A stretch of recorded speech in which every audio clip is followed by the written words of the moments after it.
Borthakur IAS Academy, an endeavor of excellence. Borthakur IAS Academy. Hello everyone, welcome to Borthakur IAS Academy, Northeast's premier institute for UPSC, APSC and NPSC preparations. I am your friend Atreyi, and today I am here with another session of Current Affairs 365 where I will be analyzing some important news and updates dated 3rd of June 2021. I hope you all are doing well. Please don't forget to like and share this video and subscribe to our YouTube channel. You can also follow us on Facebook as well as Instagram. So now, without any further ado, let's get started. So the first news of the day is about an agreement on mass media cooperation by Shanghai Cooperation Organization. Recently, our union government approved the signing and ratification of an agreement named Cooperation in the Field of Mass Media between all the member states of SCO, Shanghai Cooperation Organization. This agreement was initially signed in June 2019, which mainly aimed at sharing new innovations and the best possible practices that are available in the field of mass media. Now, if we have a look at the main areas of cooperation of this agreement, then we can see that they mainly work for creation of favorable system for mutual and wide distribution of information via mass media. And they also work to deepen the knowledge about the lives of the people of their member states. It also seeks cooperation among the editorial offices of the mass media of their states as well as between the relevant ministries and agencies. And finally, it encourages the exchange of specialists and experienced people in the field of mass media, also works on offering mutual assistance in training media professionals and promoting cooperation between scientific research and educational institutions in this field. Shanghai Cooperation Organization, it is an intergovernmental international organization which was created in the year 2001. The SCO Charter was signed in 2002 and it came into force in the year 2003. There are two official languages that are Russian and Chinese and total 8 member countries. These are Kazakhstan, China, Kyrgyzstan, Russia, Tajikistan, Uzbekistan, India and Pakistan. SCO has 2 permanent bodies which are the Secretariat in Beijing, China and the Executive Committee of the RATS, Regional Anti-Terrorist Structure in Tashkent, Uzbekistan. The chairmanship of this organization is done by rotation for a year among all the member states, and recently Republic of Tajikistan has assumed the chairmanship of the organization for the year 2021-22. The 20th summit of this organization took place in 2020, and recently Vice President of our country has launched the first ever SCO online exhibition on shared Buddhist heritage. Secondly, let us address the issue of child labor of India. We all know that due to the pandemic, there has been increased in economic insecurity, lack of social protection and also reduction in household income. This has pushed the children from poor households, especially those who belongs to the rural areas, to contribute to their family income, and in turn the children, they have been exposed to this exploitative field. Lockdown has worsened the situation further, and this has been posing a real risk of backtracking the gains that has been made so far in eliminating child labor. However, not all the factors that contributes to child labor, they are created by pandemic. Most of them existed previously also, okay, and this has been the pandemic, it has worked to amplify all these factors. Though the pandemic has amplified some of the contributing factors, but still with the help of some policies and programmatic interventions, we can save our children and provide them a better lifestyle. Coming to the status of child labor in our country, we all know that child labor, it refers to the employment of children in any workplace that deprives or interferes with their ability to attend regular school, that is going to mentally, physically and morally be harmful for them. As per the census of 2011, it reports that 10.1 million children, they have to work as child labor and they mainly belong to the age group of 5 to 14 years. Out of this 10.1 million, 8.1 million are from rural areas, and they are mainly engaged as cultivators and agricultural laborers. The main side effects of working at a young age, it includes being deprived of education, vulnerability to sexual exploitation at an early at the workplace, then risks of contracting some occupational diseases like skin disease, disease of the lungs, weak eyesight, etc. And most importantly, they grow up unable to avail any developmental opportunities, because of which they have to end up as unskilled workers for the rest of their lives. Now, if we have a look at the issues associated with child labor, then we can see that child labor and exploitation, these are actually a result of many factors like poverty, social norms condoning them, lack of decent work opportunities for the adolescents and adults, migration, as well as emergencies. These factors, they are not only the causes but also a consequence of some social inequalities which are reinforced by discrimination. Secondly, a threat to national economy, because the continuing persistence of child labor and exploitation, it serve as severe negative short and long-term consequence for the children, because they are denied of education and proper physical and mental health facilities. Then child labor in the informal sector. Though child labor is banned as per the law across the country, across our country, but in India, there we can see a variety of informal industries like the brick kilns, carpet weaving, garments, garment making, then agriculture, fisheries, etc., where child labor is still practiced. Disguised child labor, it is another important issue. Despite the rates of child labor declining over the few years, children are still being used in disguised form of child labor like domestic help. The work performed by them, they may not appear to be immediately dangerous, but it may produce some long-term and devastating consequences for their education and skill acquisition. The most important issue, the one which needs immediate action, is the linkage of child labor with child trafficking.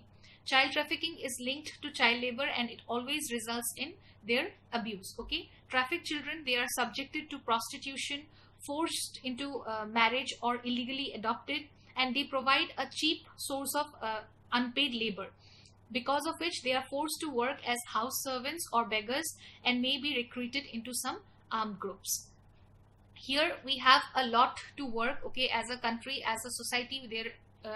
It seeks our attention, it commands our attention actually, and some of the points that can be included in the way forward, it is that the role of the panchayat. As we all know that nearly 80% of child labor in India, it emanates from the rural areas. Here the panchayat can play a significantly important role in mitigating child labor. In this context, it can generate awareness about the ill effects of child labor, encourage the parents to send their children to school. Okay. Also, the panchayats, they can inform the industry owners about the laws which prohibits child labor and the penalties that are related for associated with violating these laws. Then they can motivate the village education committees to improve the conditions of schools in their respective villages. Now, if we have a look at the constitutional and legal provisions for child labor in our country, then we can see that according to Article 23 of Indian Constitution, any type of forced labor is prohibited.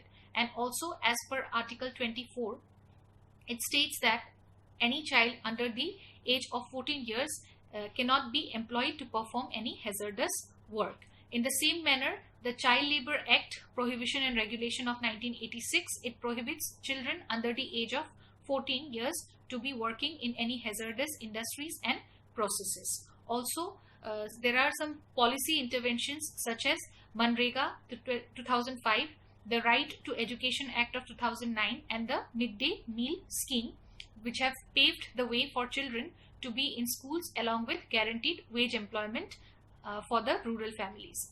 The next news is about the Model Tenancy Act. This will be tagged under the GS paper 2 with the subtopic under the subtopics of government policies and interventions, also welfare schemes. Recently, Union Cabinet has approved the Model Tenancy Act, and it is to be sent to the states and union territories so that they can enact legislation or amend laws on the rental properties. The draft act of the same was published by the Ministry of Housing and Urban Affairs in the year 2019. And the key provisions that are included under this act can be listed as follows.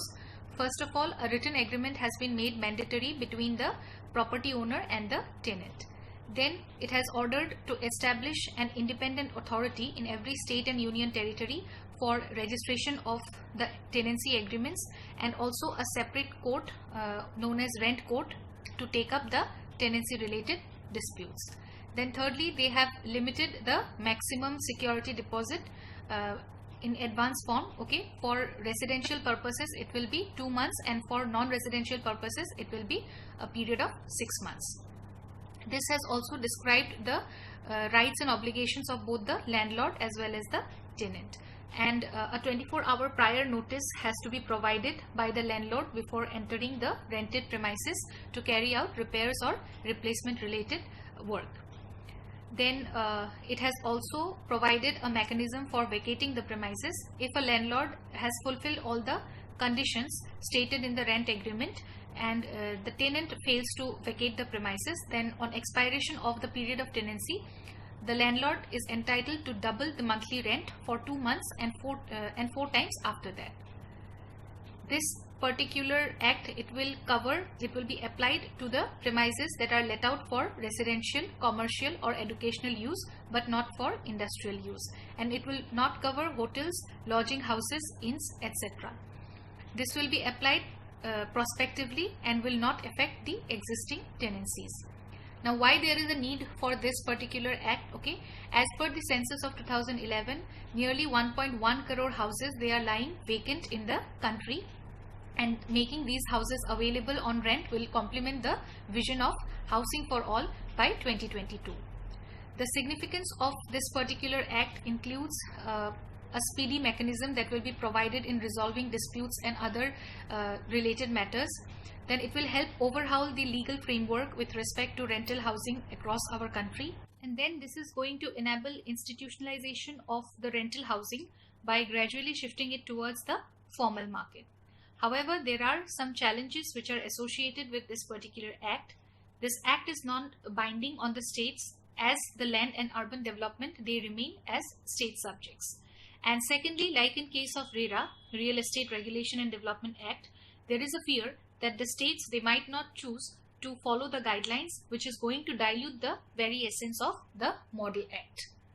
The next news is about the relaxation of two-child policy in China and what all India can learn from this particular step that China has taken. China recently has relaxed its two-child policy, and it announced that from now onwards, it is going to allow 3 children per married couple. Also, they have announced that the increase in retirement age by a few months every year. For the past 4 decades, the retirement age in China has been 60 for men and 55 for women. Now, let us have a look at the population policies that were prevalent in China. First being the one-child policy. It was decided by the government in the year 1980, and the government was at that point of time was mainly concerned that country's growing population, which at that point of time was approaching around 1 billion, it would impede the economic progress of the country. So the Chinese authorities, they have long hailed this policy as a success, and they have claimed that it helped the country to avert severe food and water shortages. It was also a source of discontent as the state used some brutal tactics such as forced abortions and sterilizations to maintain the one-child policy, which met criticism and remained controversial for violating human rights and also for being unfair to the poor people. Then came the two-child policy in the year 2016, which allowed 2 children per couple. However, this policy change, it did a little to arrest the rapid fall in the growing population growth of China. Then thirdly, China announced its 3-child policy after the census of 2020, which showed the country's rate of population growth to be falling rapidly despite the 2016 relaxation. The country's fertility rate, it dropped to 1.3, which was far below the replacement level of 2.1. And United Nations, it expected that China's population will begin to decline after 2030. But some experts, they say that it can happen in the next 1 or 2 years itself. So what are the major concerns with falling population? First is being decreased labor, because as the young population in a country declines, it creates labor shortage, okay, which have a major detrimental impact on the economy of any nation. Then second is increased social spending. If there are more old people, it also means that there is a demand for healthcare and pension, and this can burden the country's social spending system. Next, what are the lessons that India can learn from this particular situation is first to avoid all these stringent measures, because such population control measures have landed China in the situation of human crisis which they are currently facing, and it was inevitable. Okay, so if coercive measures like a 2-child limit are enforced, then India's situation can also worsen. Secondly, they should focus on women empowerment. Okay, the proven ways to lower fertility rate is that to give women the control over their fertility and ensure their greater empowerment, which can be done through increased access to education, economic opportunities, as well as healthcare. Then third one is the need to stabilize the population. India has done fairly well with its family planning measures, and now it is at replacement level fertility of 2.1, which is desirable. It also needs to sustain the population stabilization, because in some states like Sikkim, Andhra Pradesh, Kerala, Karnataka, etc., the total fertility rate is way below the replacement level, which means that it can experience the condition, similar condition as that of China in the coming 30 to 40 years. So this was all for today. I hope you liked this video and it was useful for you all. I'll see you all again tomorrow with another session of Current Affairs 365, only on Borthakur's IAS Academy, Northeast's premier institute for UPSC, APSC and NPSC preparations. Till then, take care. Bye-bye. Borthakur IAS academy প্ৰস্তুতি আৰু অধ্যয়নৰ নিৰ্ভৰযোগ্য ঠিকনা Borthakur IAS Academy